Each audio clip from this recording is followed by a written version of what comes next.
자, 오늘 함께 살펴보고자 하는 것은 십계명 중에 이제 8번째 계명인 도둑질하지 말라에 대한 것입니다.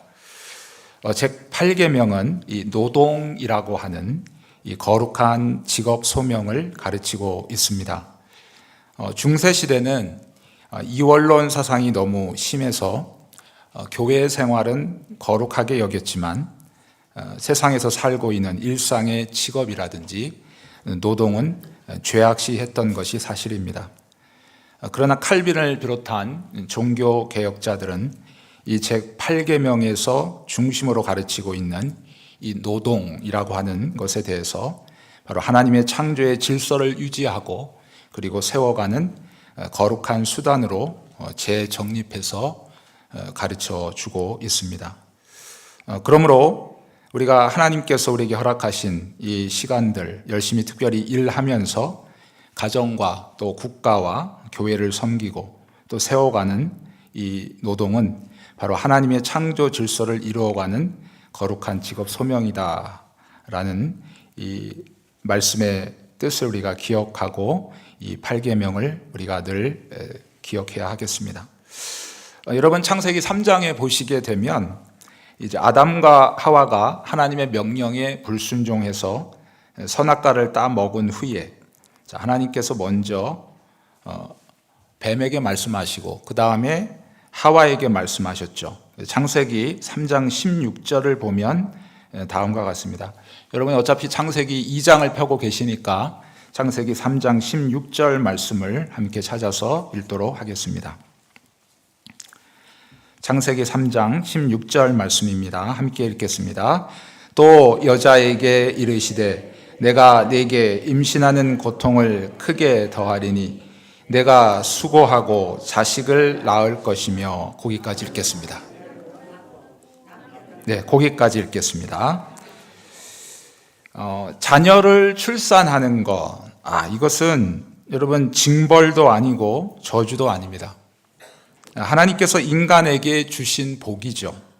그래서 사람을 창조하시고 난 후에 바로 생육하고 번성하라 하나님께서 명령하고 계시지 않습니까?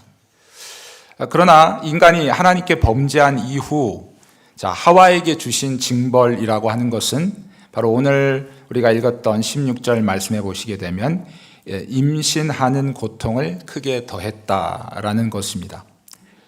이 말씀에 비추어 볼 때 원래 하나님께서 사람을 창조하시고 특별히 여인들을 창조하셨을 때 범죄하기 이전에는 바로 여인이 해산할 때는 고통이 없었다라고 하는 사실이죠. 하지만 죄의 징벌로서 주어진 것이 바로 여인이 아이를 임신하면서 출산할 때까지의 전 과정을 통해서 고통이 크게 더해진다라고 하는 사실입니다. 다시 정리하면 출산은 바로 하나님께서 주신 복이지만 바로 임신의 고통은 죄로 인한 하나님의 징벌이다라고 하는 사실이죠. 마찬가지로 제가 지금 이 부분을 통해서 말씀드리고자 하는 것은 바로 처음부터 특별히 아담에게 있어 노동은 저주가 아니었다 하는 사실입니다. 여러분 아까 읽었던 창세기 3장 16절 다음 17절부터 19절까지에 있는 말씀 3절인데요. 제가 한 절 읽고 여러분이 한 절 읽고 마지막 절 같이 읽으면서 교독해서 읽도록 하겠습니다. 창세기 3장 17절로 19절까지에 있는 말씀입니다. 제가 먼저 읽겠습니다. 아담에게 이르시되 내가 네 아내의 말을 듣고 내가 네게 먹지 말라 한 나무의 열매를 먹었은즉 땅은 너로 말미암아 저주를 받고 너는 내 평생에 수고하여야 그 소산을 먹으리라.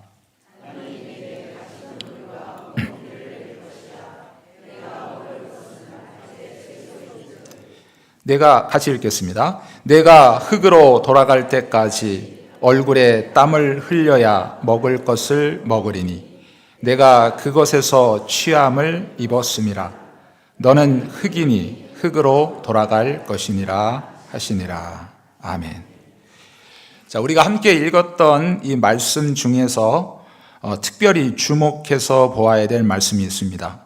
그것은 바로 19절 상반절에 있는 말씀인데 바로 얼굴에 땀을 흘려야 먹을 것을 먹으리니 라고 하는 말씀입니다. 자, 이 부분을 잘못 오해하게 되면 얼굴에 땀을 흘리는 노동행위 자체가 저주라고 여길 수 있다는 것이죠. 물론 범죄한 이후에 바로 인간은 얼굴에 땀을 흘리는 노동을 해야만 겨우 배를 채울 수 있을 만큼 그러한 고단한 삶을 살게 될 것을 말씀하고 있습니다. 사람이 심은 대로 거두지 못하고 그리고 수고한 대로 열매를 얻을 수 없게 된다는 말씀이죠. 바로 이것이 범죄한 이후 하나님께서 아담에게 주신 징벌입니다. 그러나 여러분, 우리가 읽었던 본문 2장 15절 말씀을 살펴보게 되면 노동 자체가 결코 저주가 아니라는 사실을 알 수가 있습니다. 창세기 2장의 말씀은 아담과 하와가 범죄하기 이전입니다. 창세기 3장에 가서 이제 아담과 하와가 하나님의 말씀을 불순종해서 선악과를 따먹는 그러한 장면이 나오게 되는데 2장 15절 말씀 다시 한번 말씀을 같이 읽도록 하겠습니다. 2장 15절 말씀입니다. 시작. 여호와 하나님이 그 사람을 이끌어 에덴 동산에 두어 그것을 경작하며 지키게 하시고. 아멘. 여기 이 말씀에서도 우리가 주의 깊게 살펴보아야 할 단어는 바로 경작이라고 하는 단어입니다. 이미 이 말씀 속에서 하나님께서는 바로 아담과 하와를 창조하신 후에 그들에게 에덴 동산을 경작하도록 노동을 지금 명령하고 계시다 하는 사실을 우리가 확인할 수 있습니다. 이 말씀을 또 뒷받침해 주는 것이 우리가 흔히 문화명령이라고 하는 창세기 1장 28절 말씀이죠. 여러분 앞에 한 장만 더 넘기시면 있습니다. 1장 28절 말씀도 함께 읽어보도록 하겠습니다. 1장 28절입니다. 함께 읽겠습니다. 하나님이 그들에게 복을 주시며 하나님이 그들에게 이르시되 생육하고 번성하여 땅에 충만하라. 땅을 정복하라. 바다의 물고기와 하늘의 새와 땅에 움직이는 모든 생물을 다스리라 하시니라. 아멘. 이 말씀을 여러분이 자세히 읽으시다 보면 바로 아담과 하와로 하여금 바로 그들의 몸을 움직여 일하는 어떤 노동의 의미가 담겨져 있음을 우리가 알 수 있습니다. 결국 하나님께서는 아담에게 바로 하나님께서 창조하신 땅을 다스리고 그리고 그것을 보존하도록 바로 이 노동이라고 하는 거룩한 사명을 주셨고 바로 이 명령은 바로 타락한 이후에도 여전히 그 명령을 실행하는 것이 우리의 마땅한 의무이다 하는 것을 성경이 우리에게 가르쳐 주고 있습니다. 자, 이러한 개념을 우리가 바탕으로 해서 오늘 8계명이 우리에게 명령하고 있는 것이 도대체 무엇인가 하는 것을 살펴보려고 하는 것입니다. 먼저 서유리문답 제74문을 함께 읽어보도록 하겠습니다. 앞에 띄어져 있는데요. 자, 74문부터 함께 문과 답을 읽어보도록 하겠습니다. 8계명이 명령하는 것은 무엇입니까? 답. 8계명이 명령하는 것은 우리와 이웃의 부와 재산을 합법적으로 모으고 늘리라는 것입니다. 예. 자, 하나님께서 이 노동이라고 하는 행동을 통해서 각자가 자신이 먹을 양식을 취하고 그리고 또한 가정과 교회를 돌보도록 하셨다 하는 것입니다. 따라서 다시 한번 더 말씀드리지만 교회 생활만 거룩하고 세상에서 행하는 이 노동은 세속적인 것이며 죄악된 것이라고 하는 이원론적인 생각은 버려야 됩니다. 성경은 바로 노동을 통해서 사유재산을 인정하고 있다는 것이죠. 이 노동에는 바로 육체적인 노동뿐만 아니라 바로 지식적인 노동 그리고 자본을 통한 경제활동 모두를 포함하고 있습니다. 그 외에도 부모를 통해서 물려받은 유산까지도 합법적인 것으로 인정하고 있다 하는 것입니다. 자, 여러분 잠언의 10장 22절 말씀에 보게 되면 바로 여호와께서 주시는 복은 사람을 부하게 하고 그리고 근심을 겸하여 주지 아니하신다. 그렇게 기록하고 있고요. 잠언 12장 12절, 11절 말씀에도 자기의 토지를 경작하는 자는 먹을 것이 많거니와 방탕한 것을 따른 자는 지혜가 없느니라. 이렇게 기록하고 있습니다. 이 잠언들의 말씀은 바로 거룩한 노동을 통한 사유재산을 합당한 것으로 볼 뿐만 아니라 합법적인 노동을 통한 부를 바로 하나님이 주시는 복이다라고 우리에게 가르쳐 주고 있는 것입니다. 그런데 이렇게 합법적인 노동을 통해서 주시는 이 부함은 바로 그 자신만 잘 먹고 잘 살라고 주신 것이 아님을 또한 우리가 기억해야 한다는 것이죠. 바로 이 8계명의 말씀 안에는 바로 나눔의 원리가 포함되어져 있습니다. 즉 어려운 이웃을 돌보며 나눔을 실천할 것을 또한 명하고 있는 말씀입니다. 여러분, 열심히 우리가 일해서 모은 재산으로 우리가 이웃을 섬기고 교회를 섬기는 것, 이것은 바로 하나님의 창조 질서를 유지하며 보존하는 의무임과 동시에 또한 하나님께서 우리에게 주신 영적인 즐거움이고 기쁨이 되는 것입니다. 여러분, 잠언 11장 24절과 25절 말씀을 한번 찾아서 같이 읽어보도록 하겠습니다. 구약성경 922페이지입니다. 구약성경 922페이지 잠언 11장 24절과 25절 말씀. 구약성경 922페이지 잠언 11장 24절과 25절. 찾으신 줄 알고 우리 한 목소리로 함께 읽도록 하겠습니다. 흩어 구제하여도 더욱 부하게 되는 일이 있나니 과도히 아껴도 가난하게 될 뿐이니라. 구제를 좋아하는 자는 풍족하여질 것이요 남을 윤택하게 하는 자는 자기도 윤택하여지리라. 아멘. 여러분, 잠언의 말씀은 오늘 특별히 하나님께서 우리에게 주신 물질과 재물, 또 심지어는 건강과 모든 생명에 이르기까지 우리는 우리 자신만을 위해서 쓰는 것이 아니고 먼저는 하나님을 위하여 그리고 이웃과 교회를 위하여 함께 나눌 때 하나님께서 주시는 그 풍족함을 더 배로 누릴 수 있다라고 하는 것을 우리에게 끊임없이 가르쳐 주고 있는 것이죠. 심지어는 잠언에 이런 말씀도 있습니다. 19장 17절 말씀에 보게 되면 가난한 자를 불쌍히 여기는 것은 여호와께 꾸어 드리는 것이니 그의 선행을 그에게 갚아 주시리라. 이런 말씀이 있습니다.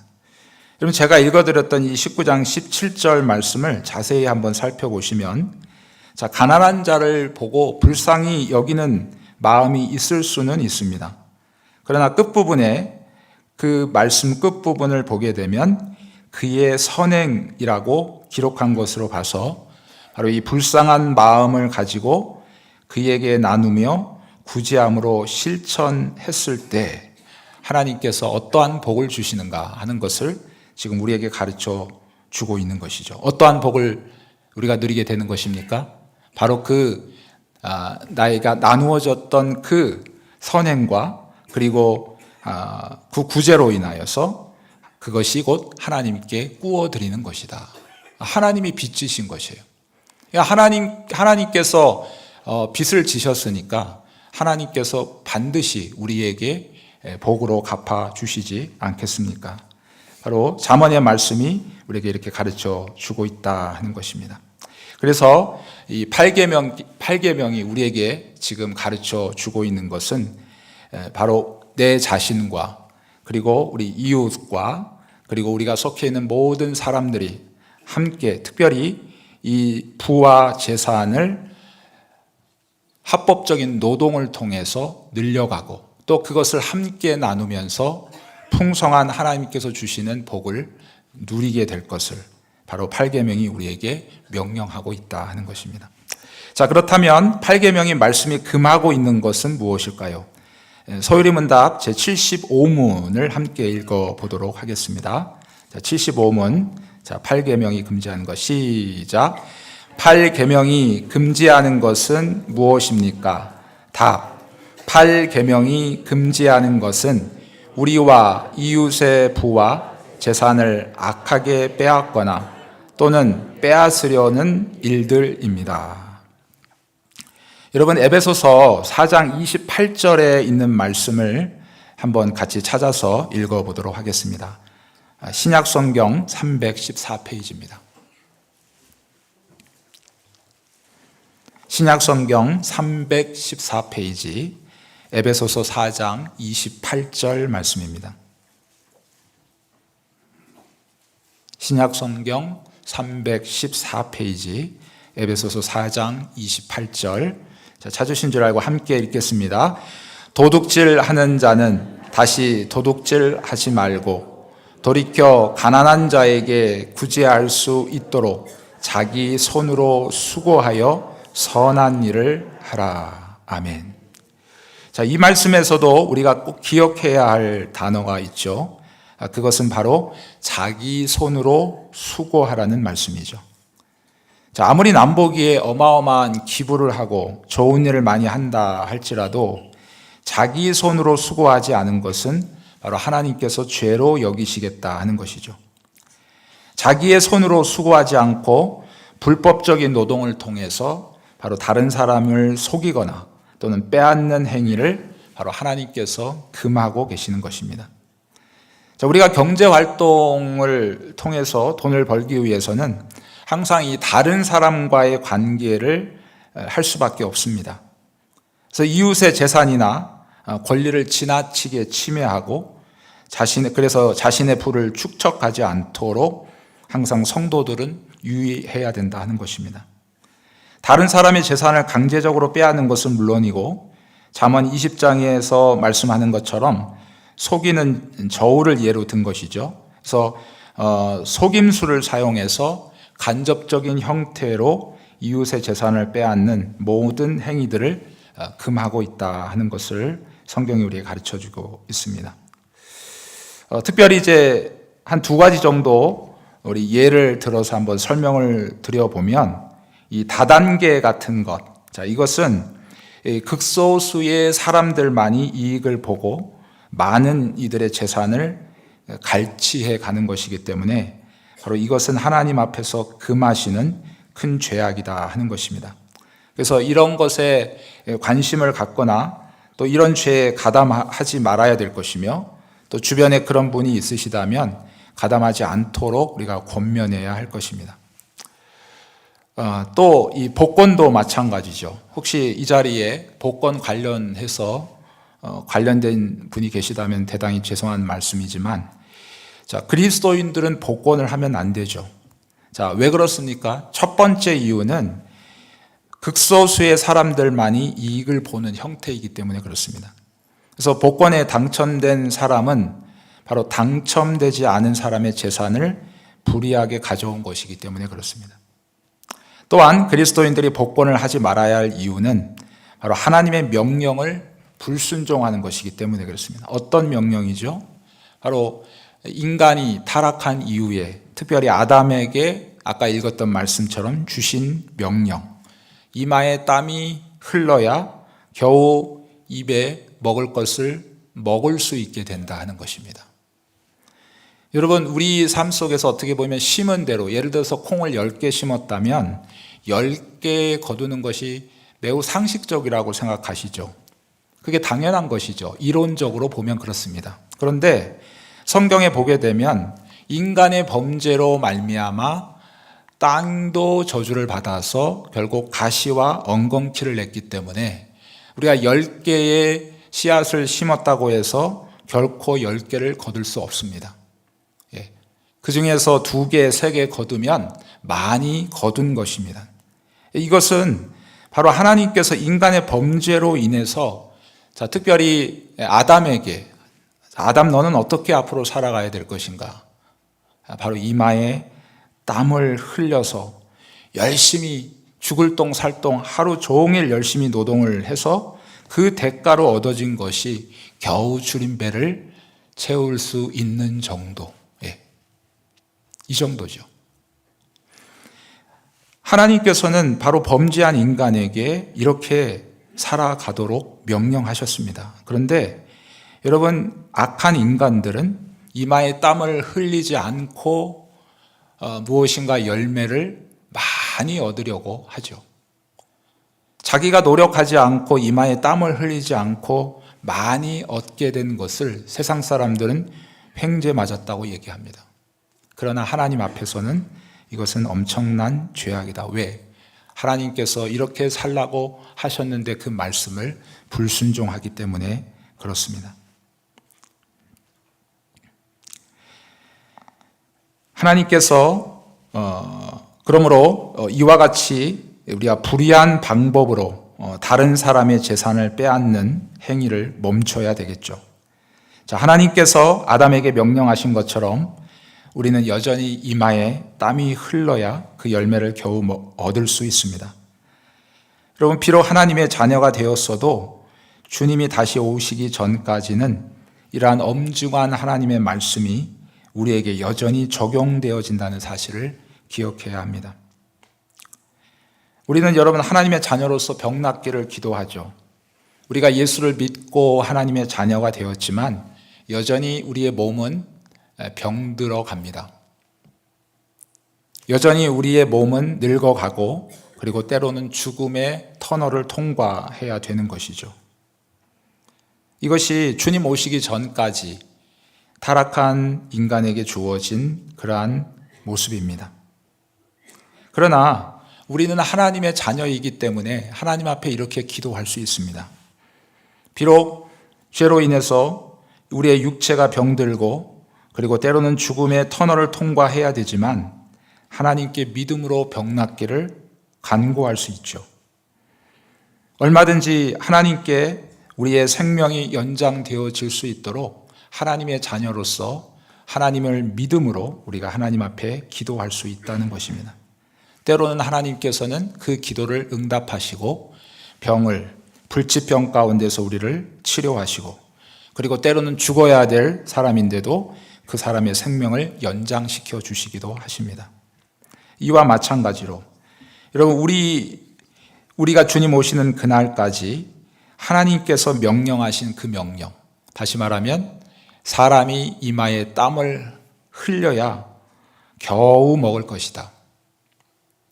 이 법칙은 여전히 우리에게 적용된다는 말씀입니다.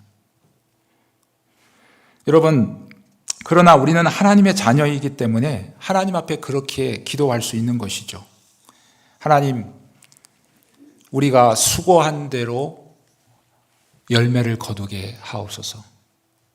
우리가 땀을 흘린 대로 하나님께서 내 두 손에 그 열매를 가득 안게 하옵소서. 우리는 하나님의 자녀로서 그렇게 하나님 앞에 기도할 수 있습니다. 그리고 믿음으로 기도하면 하나님께서 그 기도를 이루어 주십니다. 여러분, 우리가 하나님 앞에 아까 제가 말씀드렸죠. 8계명, 이 도적질하지 말라는 적극적인 하나님의 명령은 무엇인가? 하나님께서 허락하신 합법적인 노동을 통해서 우리에게 주어주실, 여러분 이 땅 가운데서는 수고한 대로 얻지 못하지만 우리는 믿음으로 하나님의 은혜를 구할 때 때로는 우리가 수고한 대로 얻을 수 있습니다. 땀을 흘린 대로 그 대가를 얻을 수 있습니다. 그렇게 되면 우리는 우리의 재산이 늘어가게 될 것입니다. 성경도 우리의 사유 재산을 인정하고 있으니까요. 그러면 거기에서 머물러서는 안 되는 것이죠. 아까 제가 말씀드렸듯이 바로 8계명 안에는 나눔의 법칙도 적용되어져야 되기 때문에 그렇습니다. 하나님께서 우리에게 풍성한 삶을 누리게 하시듯 또한 우리에게 주신 특별히 물질과 모든 재물이 결국 이것이 나를 통해서 또 다른 사람에게 흘러갈 수 있도록 우리는 끊임없이 나누어 주고 퍼주어야 된다 하는 것이죠. 그래서 주님께서도 산상보훈에서 너희의 재물을 하늘에 쌓아두라 얘기하셨습니다. 여러분, 우리의 재물을 하늘에 쌓아두는 방법이 무엇일까요? 여러분, 적금 통장에 돈을 많이 쌓아뒀다가 여러분 하늘나라에 갈 때 그걸 가져갈 수 있습니까? 우리가 생각해도 그건 불가능한 일이죠.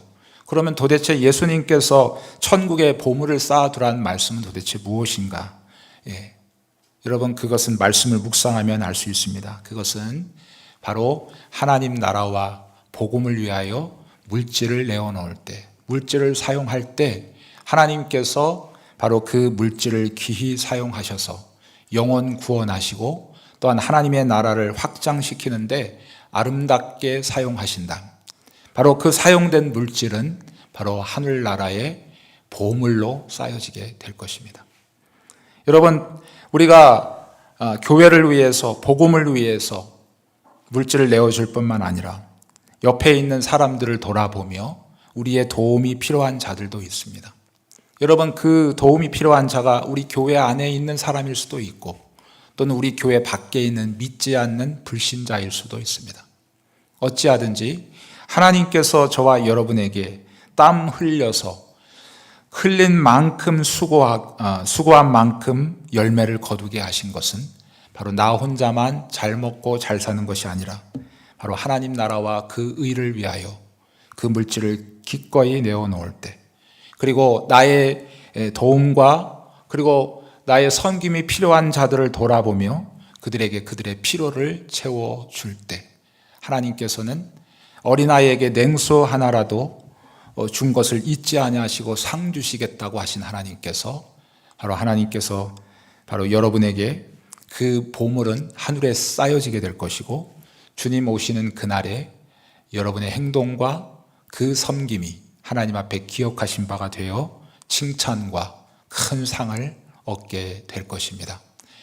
아무쪼록 여러분, 이 땅에서 이 열심히 부지런하게 사는 것, 이것이 바로 하나님께서 우리에게 부를 주시는 하나의 첫 번째 통로입니다. 하나님께서 아무리 전능하시고 우리에게 좋은 것을 주시겠다고 기다린다 하실지라도 우리가 게으르면 답이 없습니다. 우리가 게으르면 그 복을 누릴 수 없어요. 그러나 열심히 아침 일찍부터 저녁 늦게까지 땀 흘리고 수고하는 그 노동이 결국에는 하나님 앞에 은혜로 들려졌을 때 그것이 하나님의 은혜가 돼서 우리가 수고한 대로 누리게 될 것이다 하는 사실을 우리가 기억하여 이 은혜를 구하셨으면 좋겠습니다.